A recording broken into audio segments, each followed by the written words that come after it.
Қарасаңыздар, Бисмиллахир-рахманир-рахим, китабут тахара. Алхамдулилlah немелерді баштаған жоқ. Ұштардан баштап отады. Қал Аллаху Таала, я юхаллазина аману, إذا قمتم إلى الصلاة فاغسلوا وجوهكم وأيديكم إلى المرافق وامسحوا برؤوسكم وأرجلكم إلى الكعبين. Демек, ушул нерсенин далилин катары алып келип атат биринчи. Түшүндүңбү? Не үчүн бул нерсени айтып келди? Аны дагы бул жакта Шейх Гунайми айтат. Карагыла, бисмилlah. Немеге кирдик? Китабут тахара. Ат-тахарату лугатан ан-назафату. Дараттын тилдик лексикалык мааниси эмне экен? Тазалык дейт. Ан-назафа, тазалык. Ва шар'ан фи истилахил фуқаха, фуқахалардын истилахында эмне экен? Мааниси ан-назафату анин-najasati. Демек, najasаттан эмне кылуу? Таза туруу, таза болуу дейт. Najasаттан таза болуу. Najasat эки түрдө болот. Хакикия, анан хукмия болуп бөлүнөт. Хакикия кадимкидей айнун мустақзаратун шар'ан деп коет. Шариат эгерде ал нерсени неме кыла турган болсо, казар деп эсептей турган болсо, кабих деп эсептей турган болсо, ошол нерсе эмне болот? Najас болуп эсептелет. Мисалы үчүн, кан неметип кыла турган болсо, ушул эмне болуп? Айнун мустақзаратун шар'ан. Шариат бул нерсени эмне кылган дейт? Бир ошол жанагы жаман нерсе катары, таза эмес нерсе катары эсептеген. Ошол нерсени najasat деп коебуз. Демек, хакыйкый болгон najasa хакыйкиятан канат ва хия al-khabath. Кадимкиде махсус болгон najasаттар. Зара, ушуга окшогон нерсе, кан, арак, мисалы үчүн ушуга окшогон нерселердин баардыгы najasat хакыйкия болуп эсептелет, же болбосо khabath болуп эсептелет. Түшүндүңбү? Ау хукмиятан, же болбосо мейли ошол najasat хукмия болсун, ва хия al-hadath. Ал кайсы? Жанагы даратсыздык. Даратсыздык дагы эмне болот экен? Najasat. Бирок najasat кандай? Najasat маанавия дейсиңби, же болбосо najasat хукмия дейсиңби, айырмасы жок. Najasa фи хукми шар'i. Шариаттын көз карашынан эмне болуп берет? Бул najasat болуп берет. Ал эми жана кан, ушуга окшогон нерселер эмне болот? Тибаус салимада, таза табияттарда дагы бул эмне болот? Анын жаман экендигин, ыплас экендигин биле алат да. А бирок жана даратсыздык, же болбосо бир адам денеси таптаза, бирок дараты жок. Же болбосо бир адам таптаза, гусулу жок. Алар шариатта najас болуп эсептелет. Түшүндүңбү? Шариатта ушул неме жанабаттык, жунуптук, анан даратсыздык булардын баардыгы эмне болуп эсептелет экен? Najasat хукмия болуп эсептелет. Шариаттын өкүмүндө, шариаттын көз карашында бул najasat болуп эсептелет. Түшүндүңбү? Суроо жокпу? Суроо бар болсо, уялбай эле сурагыла. Биздин сабагыбыз буга чейин эле айтканбыз. Эмненин негизинде болот? Мунакашанын негизинде болот. Хату ма индакум. Уялыш, тартыныштын кереги жок.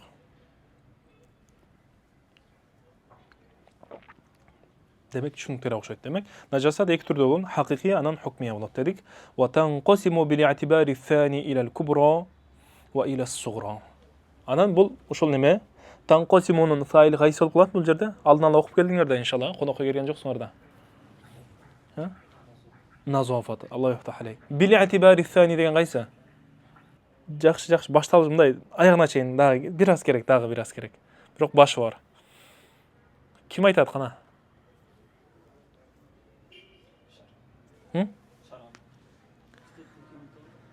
I'тибари thani деген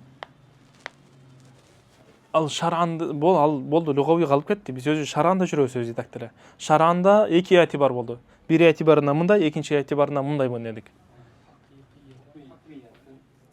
Хукмия. Ошондо хукмия менин сыпаты болуп атат? Назафаттынбы же najasаттын сыпаты болуп атабы? Najasаттын сыпаты болуп аткан болсо, кантип анда хукмия тарабын эске ала турган болсок, назафат экиге бөлүнөт деп айтабыз. Танқосиму ва танқосиму. Бул жакта файл кайсыга кетип атат? Назафатка кетип атат. Бил'атибари thani. Ал экинчи i'тибар кайсы болуп атат? Хукмия деп кээ-бирки немелер айткан, кээ-бирки шарттагандарда ушинтип айтып кеткен, бирок ал туура эмес. Бул жакта эмне деп айтабыз? Би'атибари назафати анил хукмия. Түшүндүңбү? Кайра назафатты алып келебиз. Түшүндүңбү? Хукмия деп койсок жетишсиз болуп калат. Бул туура эмес болуп калат. Андай болуп турган болсо, мындай жакында мындай болуп атат да. Биз могу стаканды, же болбосо эмне деп айтсак болот? Мисалы үчүн, биз могу телефонду, башка могу Samsung деген телефонду, iPhone деген марканы алып туруп, экиге бөлүп атабыз десек болбойт да. Туурабы? iPhone деген немени алып, ушуга окшогон эмне мисалдар бар. Демек, бул жакта эми айтайын дегеним, бул жакта биз эмне болду?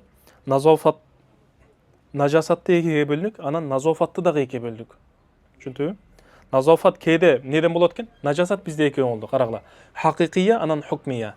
Назофат дагы эмне болот экен? Хакыйкиядан назофат болуу, ярхамукуллах, анан хукмиядан неме болуу. Түшүндүңбү? Ушул эки тарап би'атибари назофати анил хукмия. Хукми нажасаттан таза болуу тарабын ала турган болсок, бул өзүнүн ичинде дагы экиге бөлүнөт. Түшүнүп болду? Карагыла. Демек, нажасат хакыйкия болду, анан хукмия болду. Тахарат келгенде, бул эмне болот экен? Бул назофа анин нажасатил хакыйкия болот, бул назофа анин нажасатил хукмия болот. Анан нажасату ан назофа анин нажасатил хукмия танқосиму иля қисмайн болот. Түшүнүппү? Хукми нажасаттан таза болуу дагы өзү ичинде экиге бөлүнөт. Сугро, кубро болуп бөлүнөт. Тахарату сугро, тахара кубро болуп. Түшүнүппү? Түшүнүп болду же бул жер кыйын болуп атабы? Каракет түшүнүппү? Демек, ва танқосимун назофату би'атибари сани. Би'атибари сани деген мааниси экен? Би'атибари назофати анил нажасатил хукмия. Хукми нажасаттан таза болуу тарабын эске ала турган болсок, бул дагы өзү ичинде эмне болот экен? Экиге бөлүнөт экен. Мындайча айтканда, биз мындай деп ойлой койсок болот да. Ан-назофату ани нажасатил хукмия танқосиму иля қисмайн десең, дагы ачыгыраак болот. Би'атибари сани десең, бир аз оор болуп калат да. Өзү жалпысан баштан эмне болду? Нажасат, назофат экиге бөлдү. Хакыйкиядан таза болуу, анан хукмиядан таза болуу. Эми хукмиядан таза болуу, бул дагы хукмиядан болгон тазалык, бул дагы эмне болду? Өз ичинде экиге бөлүндү. Ошентип койсок жеңилирээк болот да. Би'атибари сани десек, бир аз оор болуп калышы мүмкүн. Кайсы атибар деп атат, кандай деп атат деп. Түшүнүппү? Демек, ошондон ва танқосиму ан-назофату анин нажасатил хукмияти илал кубро ва ила сугро десек, ошол дагы алдык болот. Демек, хукми нажасаттан таза болуу, бул дагы өз ичинде эмне болот экен? Экиге бөлүнөт экен. Кубро анан сугро. Илал кубро васмухал хос, ошол ан-назофатул кубро. Демек, бул жакта дагы эмне кылдык? Биз назофатты дагы өз ичинде экиге бөлдүк. Назофа кубро, анан назофа сугро болдук. Түшүнүптүбү? Түшүнүп болуп атабы? Же кайра ошон досканын чейиби? Карагыла, досканын чейилди. Демек, нажаса хакыйкия болду, хукмия болду. Хакыйкия болду, кетти. Бул кийин келет анан. Аяк жагына келет. Азыр эми биз хукмия жөнүндө сөз неме кылып атабыз. Ошондон таза бул бул нажасат хакыйкия, хукмия. Назофаттагы ошого жараша эмне болот? Экиге бөлүнөт. Хакыйкиядан таза болуу, анан хукмиядан таза болуу. Эми хукмиядан таза болуу дагы өз ичинде эмне болот экен? Экиге бөлүнөт экен. Эмне болот экен? Сугро кубро болот, назофа. Ошол хукмиядан таза болуу, бул кубро болот, анан сугро болот. Кубро болот турган болсо гусул, сугро болот турган болсо дарат. Түшүнүптүбү? Ва танқосиму би'атибари сани илал кубро васмухал хос. Ошонун кубро васмухал хос. Исму ан-назофатил кубро. Кубро болгон назофаттын, чоң дараттын аты, хос болгон аты эмне экен? Гусул. Гусул эмес, гусул, түшүнүптүбү? Вал мужибу лаху ал-хадасул акбар. Анан бул жактан да карасак, хадасты дагы эмне кылып атат? Экиге бөлүп кетип атат кайра. Демек, биз жана жогоркуда нажаса хукмия дедик го. Нажаса ушундан билсек болот, нажаса хукмия дагы эмне болот экен? Экиге бөлүнөт. Хадас асгар, хадас акбар болуп бөлүнөт. Ошонун жарашына акбар болгонуна жараша назофа кубро болуп кетет. Хадас асгар болсо назофа сугро болуп кетет. Жеңил эле. Вал мужибу лаху, ошол жанагы гусулду важип кылган нерсе, бул эмне экен? Хадасул акбар болот. Жанабат болот, жүнүп болуп калат, ихтирам болуп калат, же болбосо хайз нифастан таза болот, ушуга окшогон нерселер эмне болот? Хадас акбар болуп эсептелет. Ва ила сугро, жана ошондой эле бул ушул назофат сугрого да бөлүнөт. Анын өзүнө таандык болгон аты ал-вуду. Дарат алуу болуп эсептелет. Вал мужибу лаху лил вуду, даратты алууга милдет кылган нерсе. Эмне экен бул? Ал-хадасул асгар. Эгерде сага качан дарат алуу важип болот, намаздын убактысы киргенден кийин окуш керек болуп калды да, ошол убакта даратың жок болсо, ошондо эмне аласың? Дарат аласың дейт. Ва бакия наун ахар. Эми дагы бир түр калып калды дейт. Ошол назофаттын дагы бир түрү калып калды. Ва бакия наун ахару лин назофати. Биз жана жогоркуда назофатты haqiqiy adam болот, hukmiy adam болот дедик. Hukmiyandагы сугро, кубро деп бөлдүк го. Эми дагы башка бир түрү калып калды. Ал кайсы? Назафаттын, ал таяммум деген.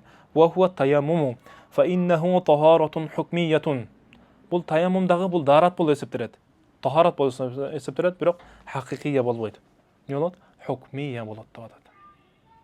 Анткени сен суу менен неме кылганда, колуңда нажасаттарды тазаласаң, сен ачык айкын билип атпайсыңбы? А бирок жанагы неме таяммум менен ала турган болсоң, кайра эмне кылып атасың? Бетиңди топурак кылып, чаң кылып коюп атасың да. Бул жакта ошондуктан хакыйкый болбосо дагы, бирок хиссия болбосо дагы, бирок шариаттын өкүмүндө бул дарат катары өтөт. Түшүндүңбү? Hukmiyya дегенде фи hukmi шар'и, шариаттын өкүмүндө бул дарат болуп эсептелет. Сенде эсептелбеши мүмкүн, бирок шариаттын эмесинде эмне болот? Дарат болуп эсептелет. Ошол аркылуу намаз окусаң болот. Дарат менен аткарылып турган ибадаттарды кылсаң болот. Fa inna tayammuma taharatun hukmiyatun wa yakhlufuhuma ma'an. Бул качан келет? Ошол эгер дарат ала албай турган болсоң, же болбосо гусал ала албай турган болсоң, ошол убакта келе турган нерсе бул. Эгерде бир себептер, үзүрлөр боло турган болсо, ошол убакта таяммумду эмне кылат экенбиз? Колдонобуз.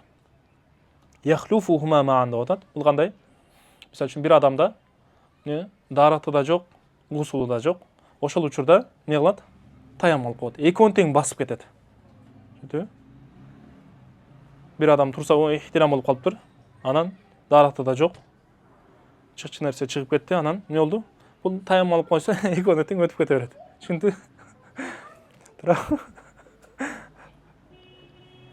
Анан демек ар бирине өзүнчө неме кылып алып отурбайт. Түшүндүңбү? Таяммум алып отурбайт. Wa yakhlufu kullam minhuma munfaridan 'anil akhari aydan. Демек, yakhlufuhuma ma'an, ар экөөнүн бир учурда неме жууп кеткенде эле, кийин ар бирин жекече неме кылат экен, жууп кете алат. Мындайча жекече ордун баса алат деп атат. Жогоркуда экөөнү тең бир учурда ордун баскандай эле, бул жакта да жекече өзүн ар бир нерсенин өзүнүн дараттын ордун баса алат деп атат. Мисалы үчүн бир адамдын дараты жок экен, бирок гусулу бар экен, эмне кылат? Таяммум алып неме төрөт. А бирок мындай деген суроо бар. Бир адамдын дараты болуп, бирок гусулу жок болуп калса болобу, болбойбу? Ушундай нерсе болобу? Я. Кандай? Ойго жүрүп элеби?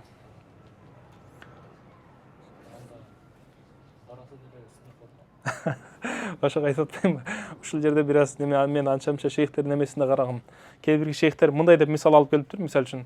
Ошол сыяктуу ойго жүрүп туруп, ал бир аз болбой калышы мүмкүн, реалдуулукка туура келбей калышы мүмкүн. Бирок бирөө чарым эмне кылды дейт? Атахиятта неме кылып, дарат сынбай тургандай кылып уктады дейт. Уктаганда ихтирам болуп калды дейт.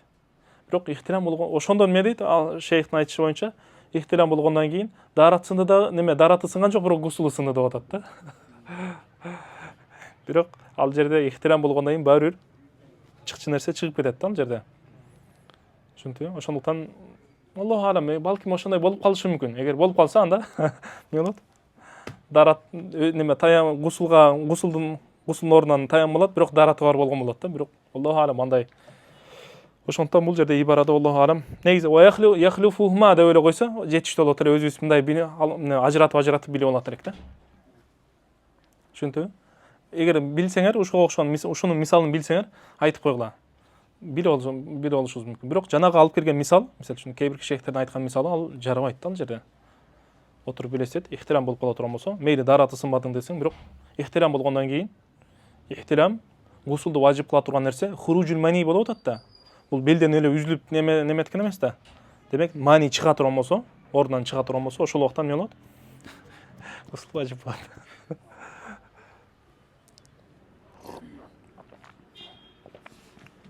Түшүнүктүү эле, буга чейинки айтылган нерсе. Түшүнүктүүбү? Wa yakhlufu kullam minhuma munfaridan 'anil akhar десе, бул даратта түшүнсөк болот. Бирок гусулда түшүнүш Аллаху алам. Бул карап көрүш керек бул жерде. Эмкеде балким бир мисал болуп калышы мүмкүн, эске келбей аткан, бирок андай билбейм.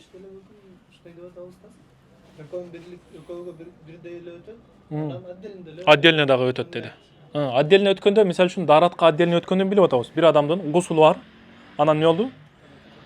Дараты жок экен, таяммум алса болот. Мисалы үчүн гусулу бар да, бир деме чөл жакка барып калды. Ал убакта эмне кылса болот? Таяммум алса болот дейт.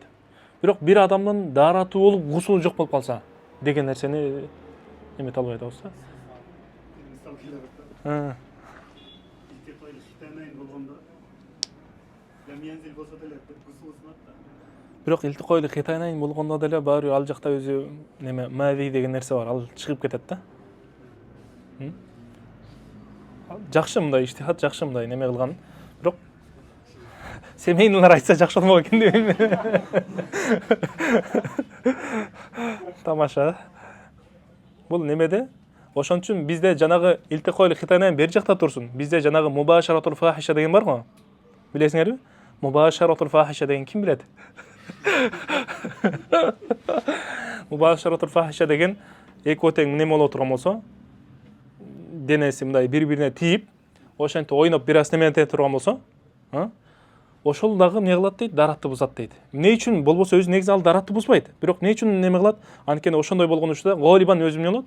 Мазинде ошого ошол нерсе чыгып кетет дейт. Биңизан бери жакта турсун. Түшүндүңбү? Жөн эле котой турда айтып салсакчы устаз, жөнүп жок болсо дарат да жок болот деп.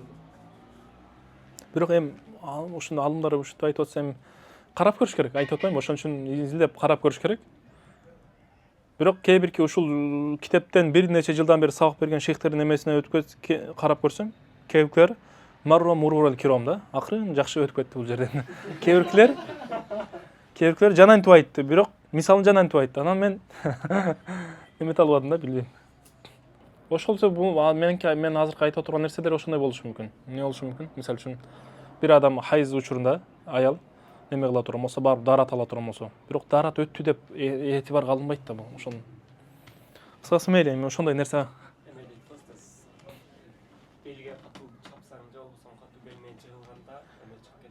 чыгып кетет. Бирок дарат бул чыгып атпайбы? Куллу ма хаража минас сабилайни нақидун лил вуду деп атпайбызбы? Да, ошондой чыккан нерсенин бардыгы жанагы эркектин эмесинен жел чыга турган болсо, эгер алдынан артынан эмес, алдынан немете турган болсо, ал даратты бузбайт, бирок андан башка нерсенин бардыгы эмне болуп калат? Даратты бузуп калат да.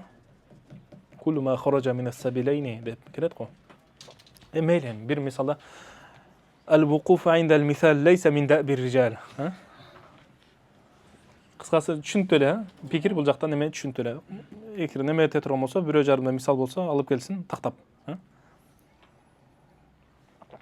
Эми кийинки маселеге келдик. Бул жакта суроо туулат. Эмне үчүн бул жакта биринчи шейх ибадат бабын биринчи алып келди дагы, кийин калган немелерди алып келди, баптарды кийин алып келди. Башка баптарды биринчи алып келсе болбойт беле? Мисалы үчүн соода саттыкты алып келсе биринчи алып келсе болбойт беле? Же болбосо дагы эмне ажылыкты, ушуга окшогон зекетти мисалы үчүн, же болбосо никах бабын биринчи алып келсе болбойт беле? Өзгөчө бойдоктор мисалы үчүн, жанагы немеде келгенде сүрөттө турат эле го. Эмне кылат эле? Неме муамалат бабына келгенде, дарат бабына келгенде уйкусурап отурат да, анан мынтип деп мындай эсине отурат. Никах бабына келгенде мынтип колун неметип алып немедей болуп атат. Жана биз жаңы тиги медреседе мулла жами окуп атканбыз да. Анан бир устаз ошол неме жер окуя, ушул мулла жамиге тиешелүү бир окуяны айтып калды эле. Бир күнү бири ушул жана группаларга жаңы сабак мулла жамиден сабак кирмек экен. Анан кире ошол мулла жамиден сабак берген устаз түнү балдарды кыдырып текшерип жүргөн экен. Анан бир күнү бир жерден өтүп бара, бир комнатадан өтүп баратса, ошол күнү түнү өтүп баратса, бир баланын караса, алдына мулла жамини коюп алыптыр дейт.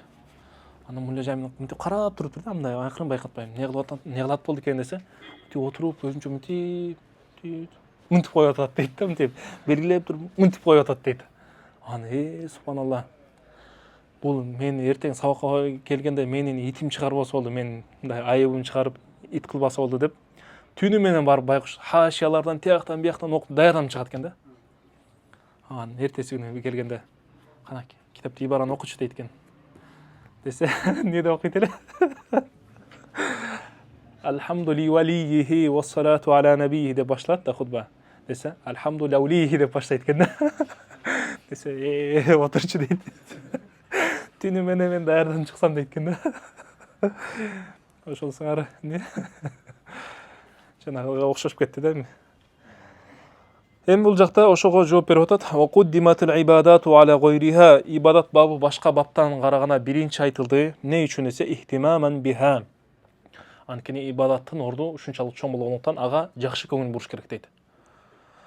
Эмне үчүн десе, эмне үчүн биз ибадатка көңүл буруп атабыз десе айтып атат. Лианнал джинна вал инса лам тухлак илля лаха. Анткени инсандар менен жиндер эмне үчүн жаралган? Ибадат үчүн жаралган. Илля лиярифун, биринчи марифат болуш керек, Кудай тааланы таанып, анан кийин эмне болуш керек? Ибадат кылыш керек. Фа'лам аннаху ла илаха иллаллах. Биринчи Алла тааланы акыйда менен тааныйсың, анан кийин эмне аласың? Анан ибадат кыласың. Ва куддимат салату мин байниха, анан суроо туулат. Анда ибадатта эми салат бар, закат бар, хадж бар, башкалар бар. Эмне үчүн биринчи намазды алып келип атат десе, ошого жооп берип атат. Лианнаху имадуха. Анткени бул ибадаттардын эң түркүгү, бул неме эң күчтүү түркүгү, бул эмне болуп берет? Намаз ибадаттардын эң күчтүү түркүгү болуп берет. Анан кийинки суроого да жооп берип атат. Ва куддимату тахарату алейха. Анда эмне үчүн биринчи дарат алып келип атасыңар намазга киргенде десе, ошого да жооп берип атат. Лианнаха мифтахуха. Анткени дарат бул намаздын ачкычы болуп эсептелет. Ва куддимат тахаратул вуду. Анан суроо туулат. Анда эмне үчүн даратта эле гусул анан беркине дарат болуп бөлүнөт да? Гусулду биринчи алып келбейт беле, даратты биринчи алып келип атат десе, ошого жооп берип атат. Не дейт? Ва куддимат тахаратул вуду ли касрати такрориха. Анткени дарат көп кайталанат да гусулга караганда.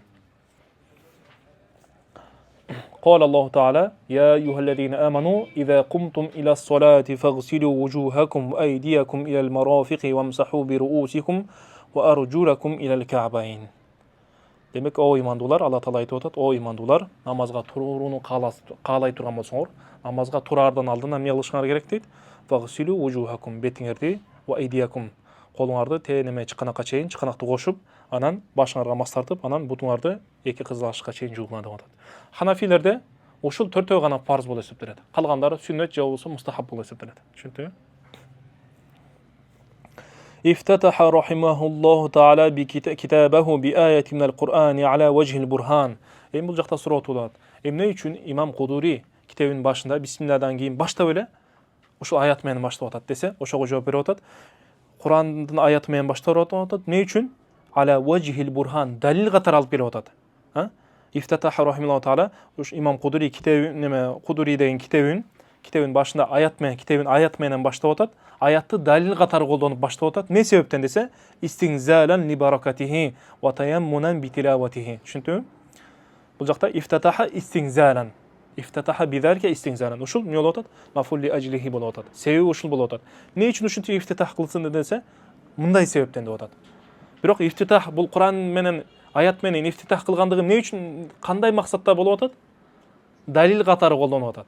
Эмне үчүн далил катары колдонуп атат десе, ушул Курандын аяттын берекеси түшсө экен деген ниетте, анан ушул Куранды окуп, ошонун тилаватынан эмне кылсын? Бир береке тапсам экен, жакшылык тапсам экен деген ниетте баштап атат дейт. Бул бир себеби ушул болуп атат. Ва илля фа зикру далили хусусан ала вajhi тaqdimi лейса мин адатихи. Өзү негизи болбосо дейт. Болбосо. Ушул эмне кылып атат? Бул неме китептин башында. Өзү биринчи эмне болуш керек өзү? Эреже боюнча биринчи дава айтылат да, бир маселе айтылат, анан кийин далил келет да. Бирок бул жакта эмне кылып атат? Башында эле аятты, далилди алып келип коюп атат дейт. Ошондон айтып атат, өзү Имам Кудуринин адатында эмес дейт, далилдерди айтып кетүү. Анткени бул Кудуриде далилдер айтылбайт. Түшүндүңбү? Ушул аятты гана айтылат, анан жанагы ата субатата каумин фабара ва таwaddawa ва масаха ala насияти, жанагы неме башын төрттөн бирине мас тартты деген гана ошолорду айтышат. Ошолор гана далил. Накри далилдер ушулар гана болуп эсептелет дейт. Башка далилдер айтылган эмес дейт. Мурас башка жакта болушу мүмкүн, аны деметебиз. Бирок азыркы ушул алдыбызда турган эмелерде ушул экиге гана далил бар дейт. Демек ошондон айтып атат: "Ва илля фа зикру далили лейса мин адатихи." Далилди айтуу бул адатына кирбейт дейт. Адатта бул далилин айтпайт дейт. Өзгөчө ала вajhi тaqdim айтпайт дейт. Биринчи далилди айтып, анан кийин неме кылбайт дейт. Туура берки жакта жанагы масыга неме баштын төрттөн бирине мас тартууга далилди жанагы хадистен далил алып келген. Бирок аны маселе айткандан кийин алып келген да. Мындай кылган эмес деп атат. Түшүндүңбү?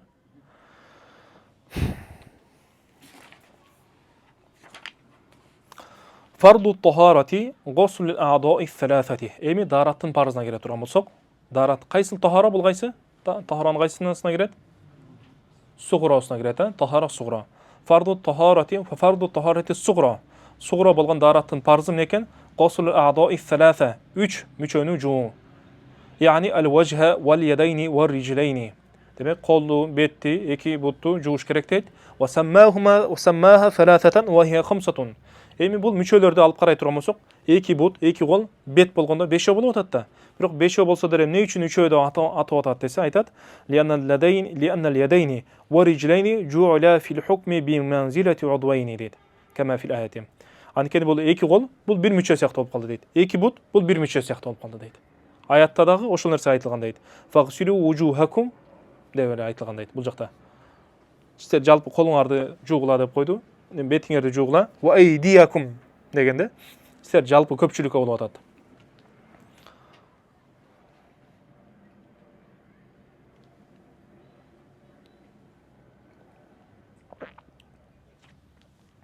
Жауһарадан алып атат. Биз жана жогоруда айтканбыз, бул китептин масодирлери, бул Косим ибн Кутбуганын сөз түрү айтып келет. Андан тышкары дагы 3 негизги мастар бар деп айтканбыз. Булагы кайсы? Жауһаратун Найро, анан Хидая, анан Дурарул Хукам, Гурарул Хукам. Ошол Мулла Хусрунун 3-чү ошол китеби. Түшүнүктүү болду, бул жакта. Демек ушул дараттагы 3 немелерди жууш керек, анан 4-чү немени мас кылыш керек, мүчөнү. Ва масхур руси, анан ошол башты мас кылуу, бул дагы дараттын парызынан болуп эсептелет. Бихадан насси. Ушул фарду тахарати. Не деди? Гусл а'да'i саласа ва масхур рукабати бихадан нас. Немеге жанагы 3 мүчөнү жууштук, анан башка мас тартуу ушул нас менен эмне болгон? Парыз экендиги ушул нас менен, ушул аят менен белгиленген, бекемделген. Түшүнүктүбү? Ушулардын парыз экендигине ушул аят далил болуп атат дейт. Хидая. Вал фарду лугатан, эми фард дегендин лугавый маанисине келе турган болсок, ат-тақдир дейт. Мисалы үчүн бирөө ажарым айта турган болсо, фарадту малан ли кулли шахрин, фарадту ли фуланин ли кулли шахрин 10 дарахим десе, каддарту деген. Мен баланчага ар бир айдын башынан эмне кылдым дейт, 10 дирхамды өлчөп берип койдум. Бере турган кылып өлчөп койдум деген маанини түшүндүрөт. Ал фард деген бул жерде эмне болуп атат? Тақдир, өлчөдүм деген. Ченеп койдум, дайындап койдум деген мааниде. Ва шар'ан истилахтагы мааниси ма сабата лузумуху бидалилин кат'ийин ла шубхата фихи. Демек не экен? Ма сабата лузумуху бидалилин кат'ийин ла шубхата фихи. Демек, анын лузумдугу, аны талап кылуу, лузум дегенде анын талап кылуу. Биз мисалы үчүн намазды биз парыз деп айтабыз да. Демек, намазга татбик кыла турган болсок, эмне экен? Намазды биз парыз деп атабыз. Эмне үчүн? Анткени бул намазды аткарууну талап кылуу, бул ачык айкын күчтүү далил менен бекемделген дейт. Түшүндүңбү? Демек, намазды аткаруунун талабы күчтүү далил менен келген. Күчтүү далил менен келген болсо, эмне болот экен? Ошол парыз болуп эсептелет.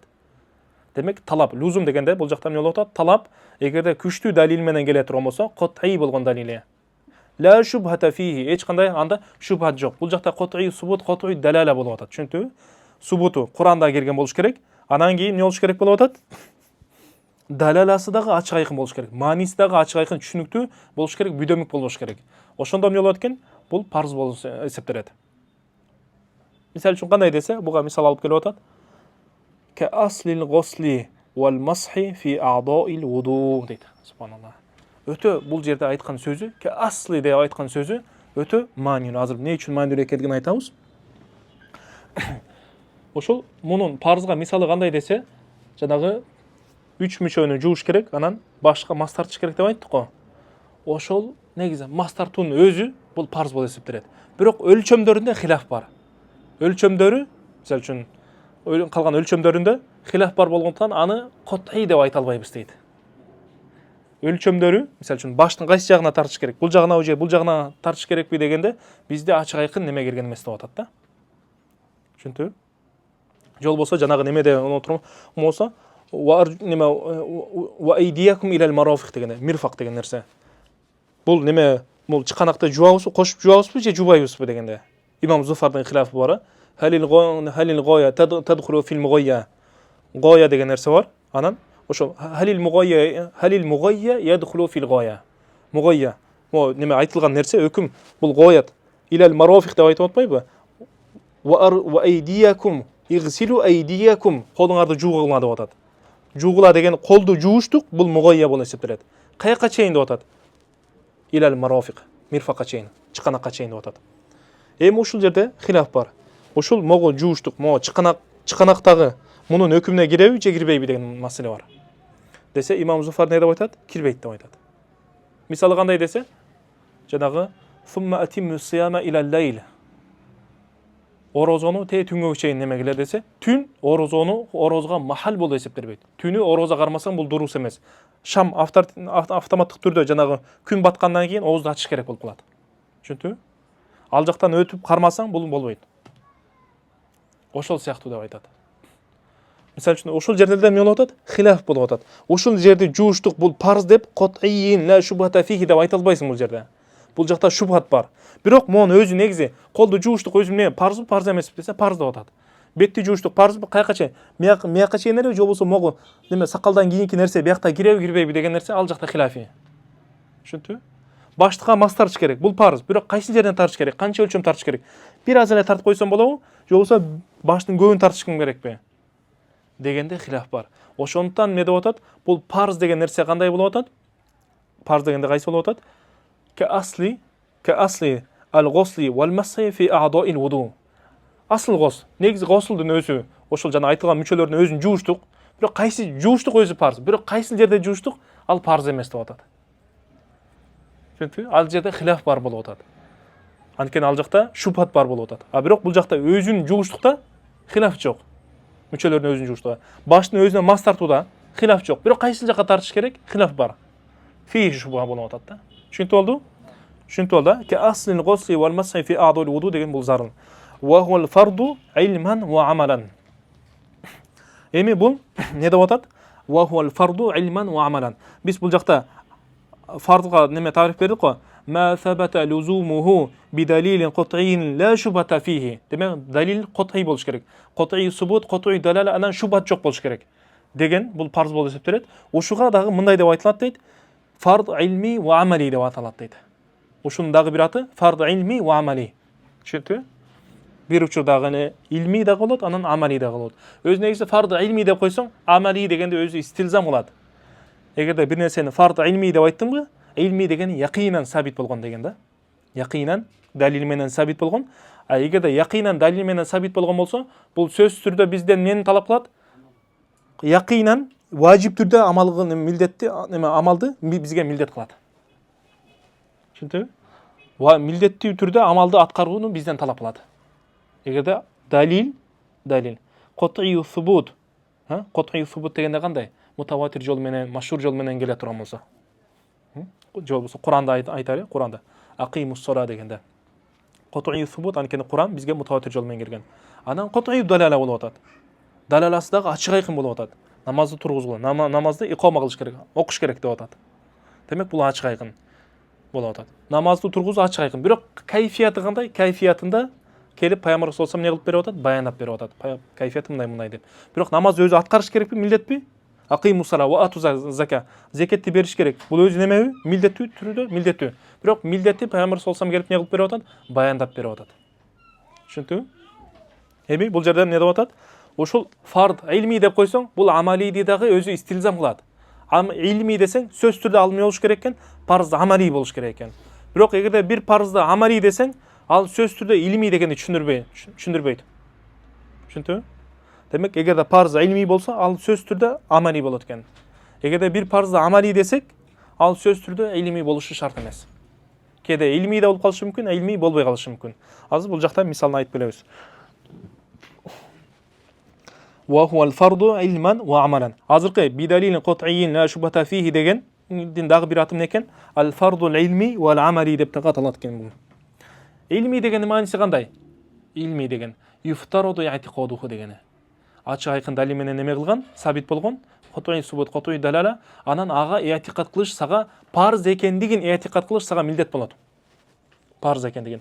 Намаздын парз экендигин i'tiqad кылуу, ишенүү, иман келтирүү сага милдет. Закеттин парз экендигине иман келтирүү сага милдет болуп эсептелет.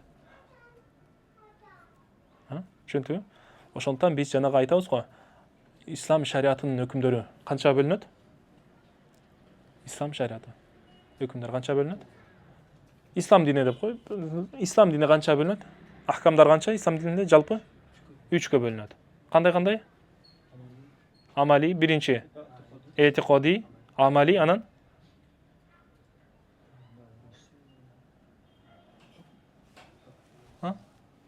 axloqiy же болбосо zuhdi, tasawwufi дегендей. Демек, ахкамдар бизде жалпысынан 3-кө бөлүнөт ислам динибиздеги. Биринчи i'tiqodi ахкамдар болуп эсептелет. Шариаттын өкүмдөрү 3 түрдө болот. I'tiqadка тиешелүү болгон ахкамдар, экинчи амалга тиешелүү болгон ахкамдар, үчүнчү адеп ахлакка тиешелүү болгон, руханиятка тиешелүү болгон ахкамдар болуп эсептелет. Эми ахкам i'tiqodия дегенде кандай десе, бизде иман, мисалы үчүн, биз жана иман келтирүүчү нерселерге келе турмусок, аманту биллахи ва малаикатихи ва русулихи ва кутубихи деп келет го. Ошол немеде бизден талап кылынган нерсе эмне? Иман келтирип коюу гана бизден талап кылынат. Амал талап кылынбайт андан ары. Бизден эмне талап кылынат экен? Иман гана келтирип коюшубуз керек экен. Ал эми ахкам амалияга келе турган болсок, бизден эгерде ахкам амалия котуй субут, котуй дара азыркыдай боло турган болсо, бизден иман менен биргеликте амал талап кылынат. Иман келтиресиң, анан кийин эмне кыласың? Амал кыласың. Бул жакта мындай чыкканда, ал жакта неме ахкам амалияда фикх бабында дейли, фикх бабында иман келтирип коюу жетиштүү болбойт. Неме жоопкерчиликтен кутулуш үчүн иман келтирип коюуң жетиштүү болбойт, бирок ал деле зарыл. Плюс ошого иман келтирүүгө эмнени кошуп кетишиң керек экен? Амалды кошуп кетишиң керек экен. Түшүндүңбү? Фикхте. Мисалы үчүн намаздын парз экенине иман келтирип коюп жүрө берсең, намаз окубасаң, бул болбойт. Жоопкерчиликтен кутулбайсың. Эмне кыласың? Иман келтирүү менен биргеликте намаз окушуң керек болуп калат. Түшүндүңбү? Ошондон юфтараду неме бул жакта аль-фарду илми ва ал-амали дегенде юфтараду илмуху, юфтараду i'tiqaduhu. Ага i'tiqad кылыш эмне болот экен? Парз болуп эсептелет. Намаздын парз экендигине иман келтирүү сага милдет болуп эсептелет. Анан муну фардул i'tiqadi деп да атап коюшат. Фардул i'tiqadi. Анан амалан дегенде эмне болуп атат? Фарз. Амалда парз болуп эсептелет сен. Амал кылышың сага милдет болуп эсептелет. Анан биринчиси сага i'tiqad кылышың милдет болот, анан амал кылышың сага милдет болот. Ва юсамма аль-фард аль-кат'i. Анан бул дагы экинчи дагы кийинки аты бул аль-фардул кат'i деп дагы аталат экен. Аль-фардул кат'i ачык айкын кескин түрдөгү парз деп. Ва минху каулул мусанниф. Эми ошол мусаннифтин сөзү дагы ушуга келет дейт.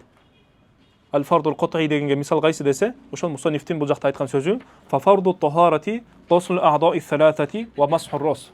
Демек 3 мүчөнү жугуштук, анан кийин башка мас тартуу. Бул парз болуп эсептелет. Бул асл болуп атат. Асл госл, асл масх болуп атат. Ал эми кийинки калган микдарларында бетти каяка чейин жууш керек, бияка чейинби же бияка чейинби дегенде ал жакта хилаф бар. Түшүндүңбү? Бул ал жакта неме кылыштык, i'tiqad кылыштык милдет эмес. Хилафи болгон маселелерде. Ва кафиран ма ютлaqul fardu ala ma yafutul jawazu bi fawtihi. Ушул жакка чейин азыр мында окуп аягына чейин чыгарып коелу же баш көтөрө алабы? Маалыматтарды көтөрө алабы? Бул жакта анткени азыр биз фард амалиге кирип кетебиз. Анан важип илми амали деген дагы нерселер бар. Ал жакка да кирип кетебиз. Ошого эгер неме болсо окуй истесек окуй беребиз иншалла. Кафиран ма ютлaqul farд. Фард деген сөз көбүнчө эмне дейт? Ала ма yafutul jawazu bi fawtihi. Bir нерсенин жайыздыгы, эгерде ал нерсени аткарбасаң, bir нерсенин, мисалы үчүн, намаздын жайыздыгы эмне болуп кетет дейт? Жок болуп, намаз жайыз болуп эсептелбейт, сохих болуп эсептелбейт. Парз деген нерсе эмне болду дейт? Ушул нерсеге кээде айтылат дейт. Мисалы үчүн, муну мисалын айта турган болсок, намазда мисалы үчүн рүкүү менен сажда кылуу бул парз болуп эсептелет да. Эгерде рүкүү менен сажданы аткарбай кое турган болсоң, бул эмне болуп калат? Намазың өтпөй калат. Намаз деген нерсе жок болуп калат. Жаваздык кетип калат. Яфутул жаваз би фауту рукуи, яфуту жавазу салати би фауту рукуи ва сужуд. Сажда менен рүкүү жок болсо, намаздын жайсыздыгы дагы эмне болуп кетет? Жок болуп кетет. Эми бул жакта бул ал жана рүкүү менен сажда кылуу бул фард кат'иге кирет. Эми бизде бул жерде фард амали деген нерсе керек бул жерде. Азыр муну да айтабыз. Ва кафиран ма ютлaqu аль-фард. Фард деген нерсе кээде фард амалиге айтылат дейт. Фард амали. Фард амалидин мааниси кандай десе, эгерде ошол фард амалиди бир ишти аткарып атканда, ошол парзды аткарбай кое турган болсоң, фард амали дегенде аткарбай койсоң, анда ошол ишиң жок болуп эсептелет. Бар деп эсептелбейт. Түшүндүңбү? Мисал кандай десе, ка госли ва масхи миqdarин муайянин фиха. Бул мисал кандай десе, мисал үчүн жанагы башы өзү негизи асл мас бул парз болуп эсептелди. Бирок ошол башты неме баскан мас тартып атканда белгилүү немени, белгилүү жерге мас тартуу бизге мисалы 4төн 1 бизге парз болуп эсептелет да. Бирок бул парз амали болуп эсептелет бизде. Фард кот'ий болуп эсептелбейт. Асл мас мисалы үчүн башын мерине деле мынып койсоң, өзү мас деген мааниси эмне? Исоба деген, илсак кылуу, колду башка бириктирип коюу. Ушул мас болуп эсептелет. Туурабы? Ушул мас болуп эсептелет. Эми ошонун 4төн 1 тартыш керек деген бул фард амали болуп эсептелет. Ал эми жөн эле колду мынтип коюштук. Бир кол болобу, имам Шафилер айткандай, мындай кылып коебу, же болбосо баштын баардык неме кылабы, иш кылып бул мутлакул мас, бул парз болуп эсептелет. Негизи эле бир мас кылып коюу, какой-то бир деңгээлде мас кылып коюу, бул парз, фард неме кот'ий болуп эсептелет. Фард илми, анан амали болуп эсептелет. Ал эми ошол жерде белгилүү бир өлчөмгө мас тартуу 4төн 1 деп айтып атпайбызбы биз? Мындай баштын 4төн 1 тартуу, бул эмне болот экен? Фард амали болуп эсептелет экен. Фард амали болуп эсептелет. Түшүнтүбү? Фард илми менен фард амали айырмасы ошол болуп атат. Фард илми дегенде кандай болуп атат? Илми этикад кылыш милдет. Бирок фарз амалиде бул жакта ушуга немеге баштын 4төн 1 бөлүгү парз экендигине ыйман келтириш сага важип эмес. Бирок эгерде неме кыла турган болсоң, 4төн 1 биздин маскыпта тартпай кое турган болсоң, дараттың өтпөйт. Түшүнтүбү? Демек дараттын өтүшү ушул 4төн 1 мас тартууга токтоп турат. Эгерде 4төн 1 мас тартсаң, өтөт, 4төн 1 мас тартпасаң, өтпөйт. Түшүнтүбү? Демек ушул эле маста эки нерсе болуп атат. Фард илми ва амали, же болбосо фард кот'ий, биринчи кайсы? Мутлакул мас. Мутлакул жалпылай эле мас тартып коюу, бул эмне болот экен? Фарз илми амали болот экен. Ал эми ошол 4төн 1 тартуу, бул эмне болот экен? Фард амали болуп эсептелет экен. Фард амали дегенде кандай? Эгерде 4төн 1 эмес, азыр гана тартып кое турган болсоң, биздин ханафи мазхабта даратың өтпөй калат. Түшүнтүбү? Ошондон айтып атат. Ва кафирун ма юттакул фарду ала ма яфутул жавазу бифаутихи. Ва ин лам якун фардан илмиян. Фард илми болбосо дагы, бирок эмне болот экен? Фард амалиге ушул нерсе колдонулат дейт. Фард деген сөз колдонулат. Ка гусли ва масхи миqdari муайянин фиха. Дараттарда мисалы үчүн белгилүү жерди жуу десе, мисалы үчүн беттин кайгынан жууш керек. Биягына кошуп кетүү бизде парзбы, парз эмеспи десе, бизде парз, бирок бул жерде эмне болот? Фард амали болот. Мисалы. Түшүнтүбү? Же болбосо кызыл ашыкты, же болбосо могу чыканакты кошуп коюп жууш. Өзү жууштун өзү бул эмне болот? Фарз илми амали болуп эсептелет. Фарз илми дегенде амали сөз түрүндө кирип кетет. Түшүнтүбү? Анан өзү мутлак негизи жууштук өзү фарз илми болуп эсептелет. Анан ушул жакка чейин кошуп жууп, могу чыканакты кошуп жууштук, бул эмне болуп атат? Фарз амали болуп атат. Түшүнтүбү?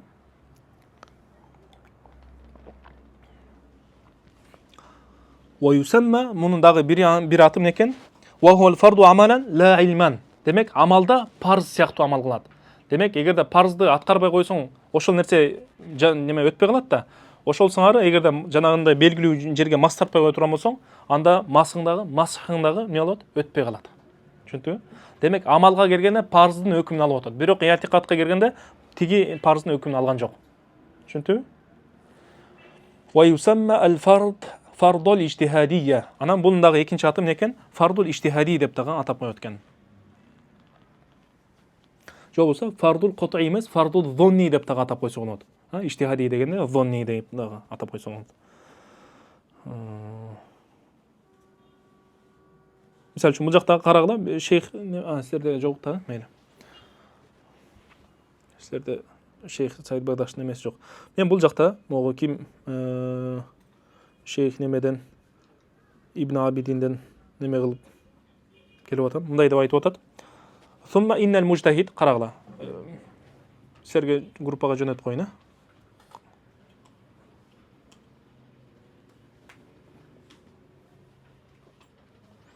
ثم إن المجتهد قد يقوى عنده الدليل الظني حتى يصير قريبا عنده من القطعي. Кейде зонни далил. Өзү зонни деген нерсе, бизде эгерде далил зонни болсо, бул ужупту, ужуп калып барат. Эгерде далил кот'ий болсо, фарзга алып барат. Важип немеден караганда далили төмөнүрөөк, фарзга караганда. Эми кейде важип дагы, мындай чыккан далил зонни дагы тиги кот'ий далилге жакыныраак болуп калат экен да, бирок кот'ий далилдей болбойт. Мындай чыкканда 90% болуп калды дейли. 100% болсо бул фарз болот. 50дөн жогорку 60-70ке чейин болсо зон болот. Андан кийин зоннул голуб кете берет. 90-95 чейин кете берет.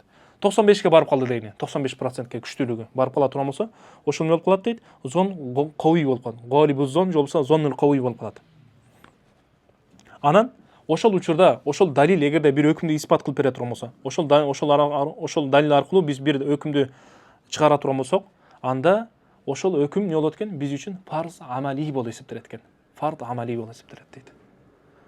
Эмне үчүн десе, фарз амали болгондугу эмне үчүн десе, анткени бул парз сыяктуу амал кылып атабыз.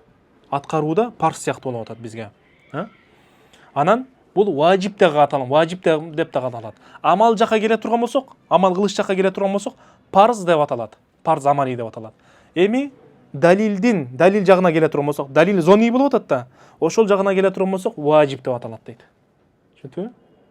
Фарз амали, амалда парз болгону менен, бирок далил жагынан эмне экен? Важип болуп эсептелет. Түшүндүңбү? Бирок теги важиптин башка важиптерден айырмасы бар. Азыр аны айтабыз бул жерде. Эми мындай деп атат. Бул жакта шейх айтып атат, бизде парздын эки түрү бар дейт. Фарз илми эң күчтүүсү, анан парз амали. Бул ошол фарз амали деген илмиден төмөнүрөөк, анан бизде важип бар. Важиптин дагы эки түрү бар. Важип жанагы неме кавий, анан важип даиф деген нерсе бар. Алсыз болгон важип, анан кавий болгон важип. Бул дегени мындай чыкканда биз бул шейхтин немесин менен жүрбөй, мындай эле деп айтайлы. Эң биринчи жогоруда эмне турат экен бизде? Фард илми турат. Андан кийин фард амали турат. Андан кийин важип илми турат. Далил. Төмөн болгон важип немеде турат, 3-чү даражада турат. Ортосунда фарз амали болот. Мунун бияка окшоштугу бар эмне тарабынан? Важипке окшоштугу эмне тарабынан болуп атат? Далили алсыз болгондугунан важип деп да атабыз. Бирок муну парз деп атап атканыбыз эмне себептен? Амалда парздай болгондуктан парз деп атап атабыз. Түшүнүп болдубу? Эми аз бүтөйүн деп калдык.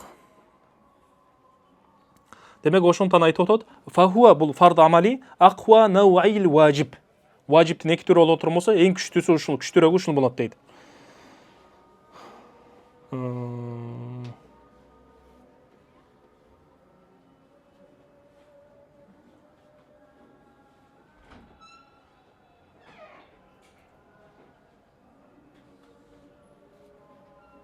Мисал үчүн, важипке мисал алып келе турган болсок, муну мисал кандай? Фатиханы окуштук. Биринчи экинчи рекетке Фатиха окуштук, бул важип болуп эсептелет. Важип. Бирок эгерде Фатиханы окубай койсоң, намазың өтпөй калбабы же өтөбү? Өтөт. Түшүндүңбү? Намазың өтө берет. Бирок эгерде рүкүн аткарбай кое турган болсоң, же болбосо жана ташаххуд өлчөмдө акыркы немеде отурбай кое турган болсоң, ал эмне болот? Акыркы ташаххуд бизде эмне болуп эсептелет? Фард амали болуп эсептелет. Миктару ташаххуд отуруу, акыркы каадада отуруу, бул парз амали болуп эсептелет. Анткени бул фарз илми дей турган болсок, бизге ачык айкын жана котой субут котой далала далил келген жок бул жерде. Анан бул жерде эмне болот бизде? Акыркы ташаххуд фард амали болуп эсептелет. Эгерде акыркы ташаххудда отурбай кое турган болсо, намаз өтпөй калат. Отурбай туруп 5-чи рекетке өтүп кетсе, болду. Эмне болуп кетет? Парз катары болуп калат. Сүннөт, нафил катары болуп кетет.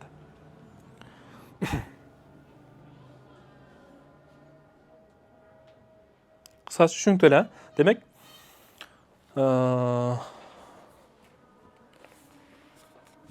Демек, парздын илми бол, парз илми амали болот, анан парз амали болот, анан важип болот.